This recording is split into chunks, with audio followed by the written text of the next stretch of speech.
I just finished working out, so forgive me. That's no problem.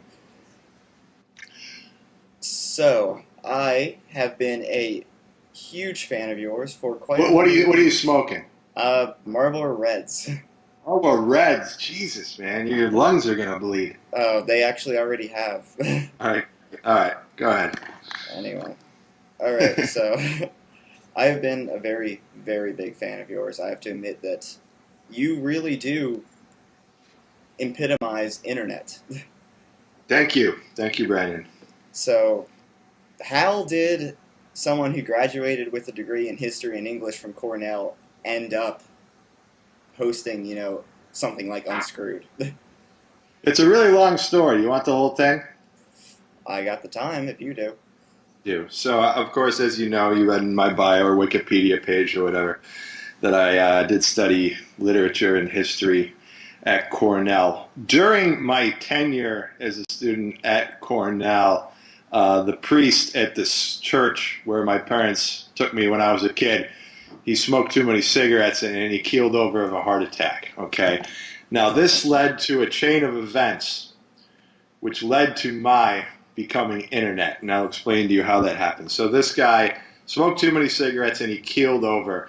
They brought in an interim priest who specialized in going into congregations who were bereaved. It was this woman named Elizabeth Zivanoff. Anyway, this was just sort of her part-time job. What she also did as a full-time job is she was the managing editor at a company that published computer training manuals called Logical Operations. Then my grandmother died. It had nothing to do with cigarettes. She didn't smoke. But we had the funeral for my grandmother at this church where this woman was now pastoring. And after the woman had performed the funeral service for my grandmother, my bereaved mother came up to her and said, "Liz, I know that you work for this publishing company. My son is an English major. Do you have any summer jobs there for him?" And this woman was, she's a nice woman. She felt bad that my mother was, had just lost her mother. So she can't say no to her at the time. She says, "Yes, of course. I'll have him come over and we'll find something for him to do." So I got this summer job for this place called Logical Operations. I didn't do shit when I was there, really. I did a little bit, but mostly I just played Tetris and I started screwing around on the internet. Point being, while I was there, that company was bought by a big company called Ziff Davis, right? And it was renamed Ziff Davis Education. I worked there for 3 different summers, did all right. Everyone kind of liked me. Then I decided I was going to, I graduated from Cornell. I wanted to go into academia, but I decided that for a while I would trade my tweed for weed, and I would jump in the car, and I thought it was Jack Kerouac, and I would just, manifest destiny, go west, young man. Drove out with some friends to San Francisco and needed a job. It was 1997. It was like, the height of the dot-com boom. It was the new gold rush. There weren't very many jobs. I wanted to work in publishing. I wanted to work for a company like a magazine like Mother Jones, but they weren't hiring. It was all computer magazines, a lot of which were owned by Ziff Davis. So I got really good recommendations to work for Ziff Davis, and I ended up getting an assistant editorship at some magazine called PC Computing.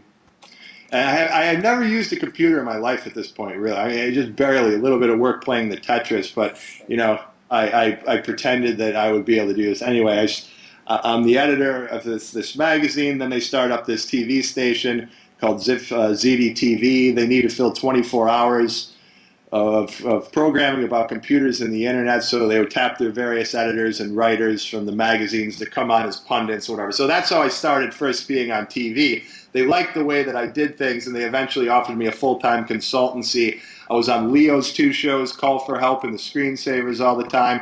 And then the internet started to get really interesting, and I wanted to cover all the things that I found really interesting about the internet, which was sort of like the seamy underbelly. I'd like to spelunk the dark, grimy caverns of the internet.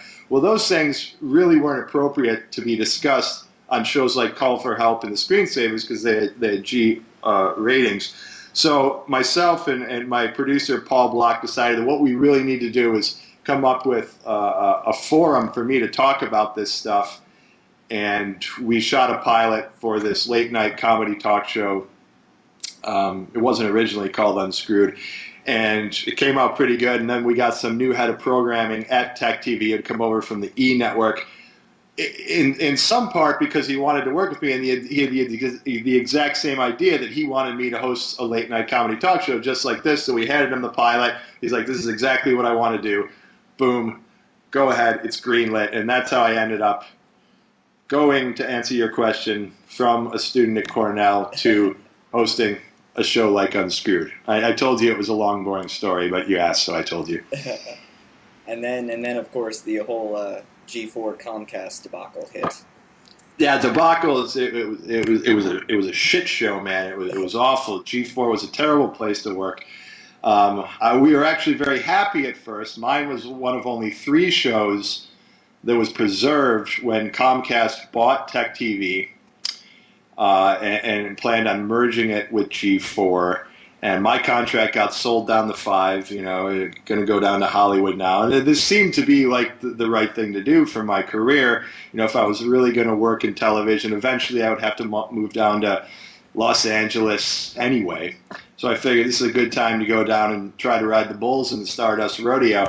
So we were excited. They paid all my moving expenses. They took my whole staff down there. Everything was great. Built us actually a very beautiful set. Once we got down there and started trying to produce the show, it was awful. They made it was such a poison environment trying to do this show at G4. The show was essentially produced by the legal department. They prevented us from doing anything that we wanted to do, the things that had made the show the success that it had become.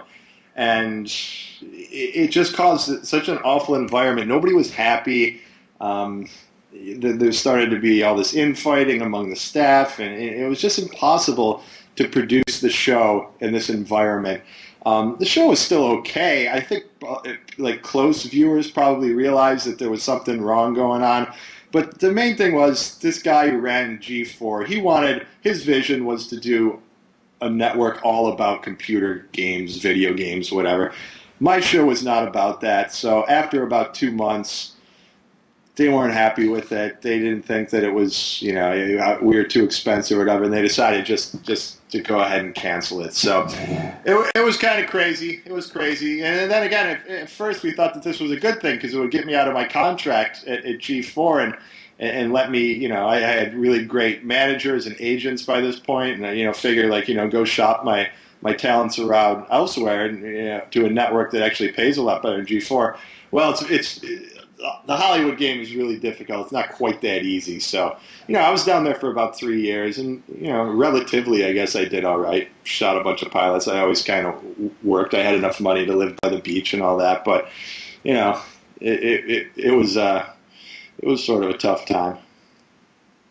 And then of course you went back to SF and started doing your whole podcast thing, right? I did. We had already started working or producing a podcast for this company called Revision 3 down in Los Angeles called Infected by Martin Sargent, just doing it around the kitchen tables, me and Gator and Joey. Shitbird Joey. Little shitbird Joey. So that had become quite a success, and the